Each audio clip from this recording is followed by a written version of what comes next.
Welcome to the Ben Daniel Podcast. We're calling a spade, folks. If you think that I watched 3 quarters of basketball of Caitlin Clark being handcuffed, only for her to come out in the fourth quarter, go crazy, 10 points, 2 assists, 2 rebounds, 1 steal, 1 ankle breaker. If you think I'm going to watch those 3 quarters, and even though the Indiana Fever won the game, come to you with some nonsensical amount of joy, some false sense of hope,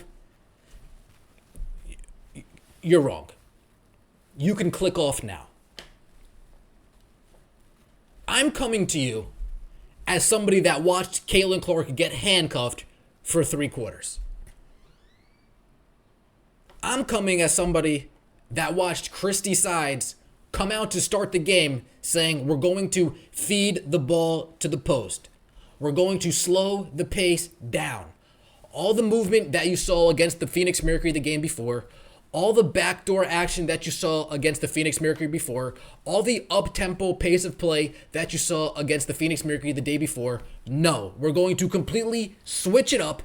We're going to take the ball out of Caitlin Clark's hands, and we're going to post up Aaliyah Boston. We're going to force the ball into Melissa Smith's hands. Instead, we're going to put Caitlin Clark off ball. We're going to take her out with 5 minutes left in the first quarter, only to pull her to the side, to lambaste her in front of everybody, to clearly make an example out of her on national TV.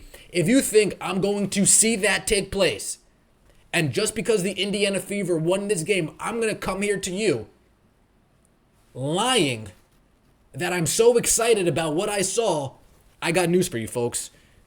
I don't have that for you. I don't have that for you.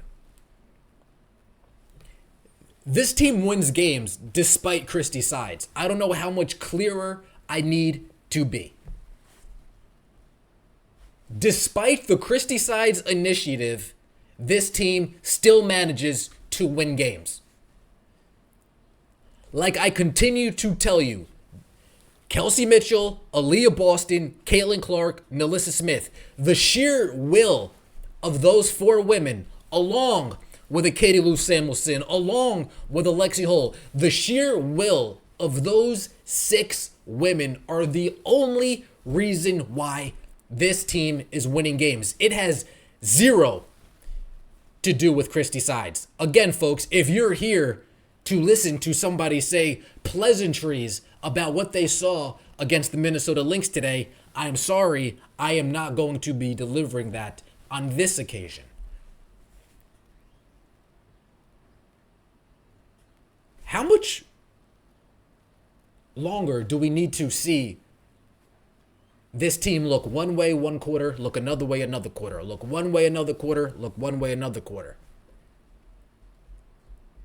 The way this team plays to start out these games should be the same every single game. The ball is in Caitlin Clark's hand. Off-ball motion continuously. Backdoor cuts continuously. On-ball screens continuously. That is it. What we saw starting off this Minnesota Lynx game, Caitlin, come up. Give it to Kelsey. Let's force it into Aaliyah. Caitlin, come up. Give it to Katie. Let's force it into Nalissa. Caitlin, come up. Give it to Lexi. Let's force it into... Caitlin, come out of the game. Caitlin, come out of the game.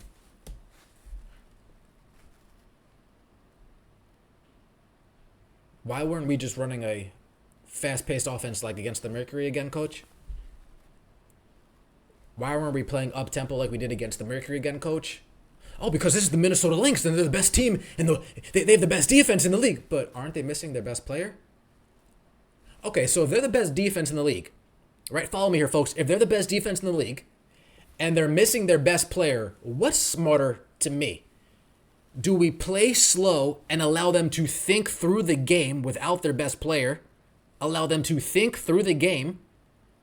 Or do we play fast and catch them off balance where they don't have enough time to think through the game, think through their rotations, think through their schemes? You guys let me know in the comment section below. If I'm versing a team that's one of the better defensive teams and the anchor of that defense is not there, should I play a style of offense that caters to that team's defense stylistically? Or should I run an up-tempo, up-pace offense that frees up my shooters and creates havoc on the defensive end? You guys, please let me know in the comment section below. I could be wrong. Again, if you think I'm going to watch 3/4 of Christie Sides doing that and then come here and be over the moon excited because they managed to win a game that they should have won anyway, in my opinion, I don't got that for you. I don't got that for you. I don't have that for you. I will continue to say this team wins despite Christie Sides. Folks, they come out in the first quarter. I don't know what that offense looks like. Looked out of sorts, looked out of touch, looked like they looked in the first 5 games. Like, what are we doing here? How come every time we know how this team needs to look? Run through Caitlin Clark. That's it. But instead we have to try this, and instead we have to try that, and instead we have to go to this person, instead we have to go to that person. It's like, what are we doing? Did Caitlin Clark take some ill-advised threes? Yes. Would I rather see her drive in more? Yes. Does Christie Sides needs to be fired? Yes. But again, if we're all saying Caitlin Clark needs to drive in more, where's the coach telling her that? Where's the coach saying, hey, this next play's for you. Just take it to the rack. Draw a foul. Folks, what you saw in that fourth quarter was her taking it to the rack. You saw her be aggressive with the ball. Layup, to the line. 3-pointer, assist. I can't watch these games and think to myself, what are we doing here? And then just because the game's won, be thrilled. Despite, I know why we're winning these games. Because of Caitlin Clark, Aaliyah Boston, Kelsey Mitchell, Nalissa Smith, Lexi Holt, and Katie Lou Samuelson. It has nothing to do with the coach. It has nothing to do with the coach. I'm glad that those 4 managed to pull it off. I'm glad that those 6 women I named managed to pull it off this game. I'm glad that they managed to overcome their coach yet again to get another victory. I'm glad they continue to overcome bad coaching to get victories. I'm glad they're overcoming bad coaching night in and night out to get victories.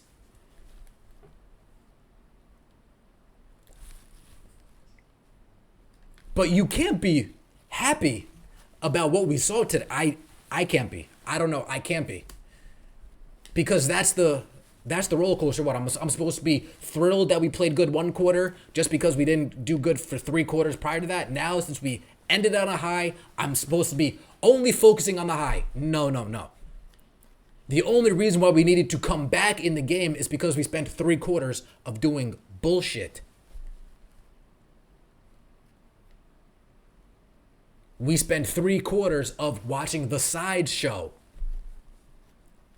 And then when it's CC time,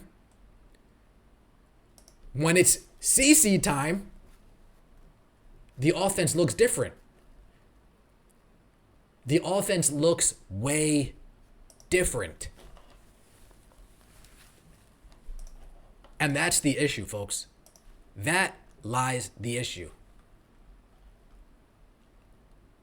It's just so easy. Well, when it's, how come we just don't run an offense like this all the time?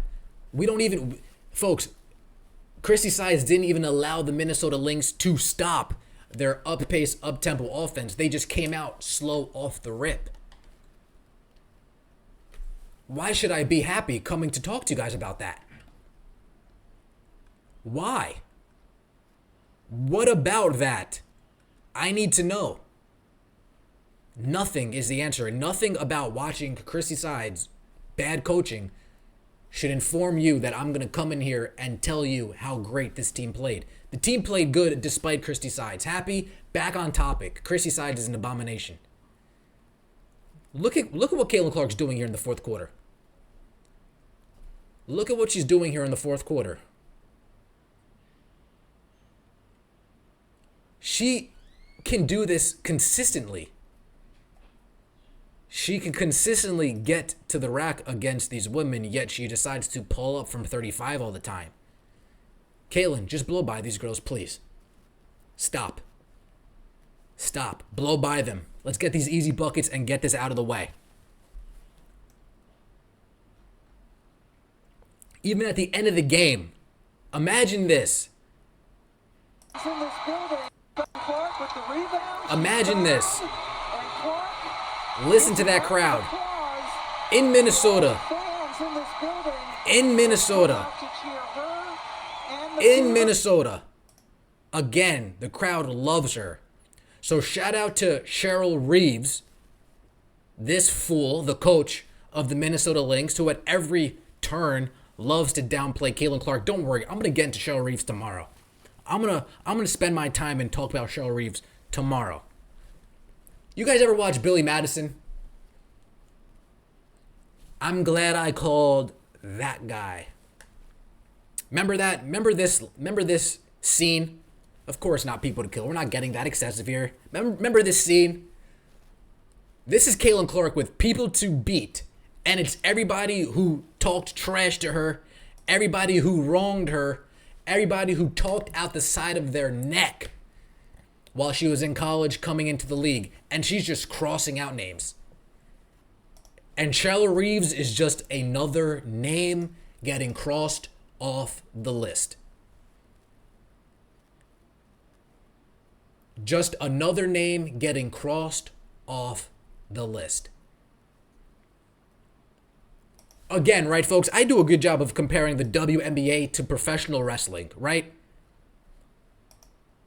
If a show has 2.5 hours of terrible TV time and only a half hour is really good, folks, I'm not going to let that half hour of good TV time just completely wipe away my memory like I didn't just watch 2.5 hours of trash.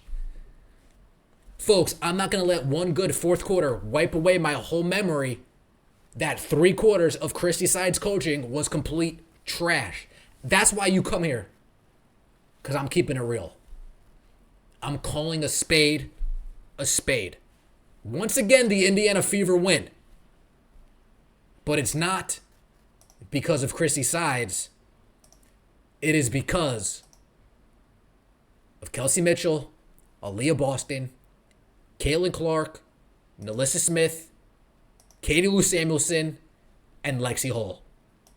It has nary to do with the coach. It's the Ben Daniel podcast where we're calling a spade a spade. I appreciate everybody who came into the venue and showed love this afternoon. Saw some new faces in there as well. Appreciate you guys. Enjoy the rest of your Sunday afternoon. I will see you tomorrow.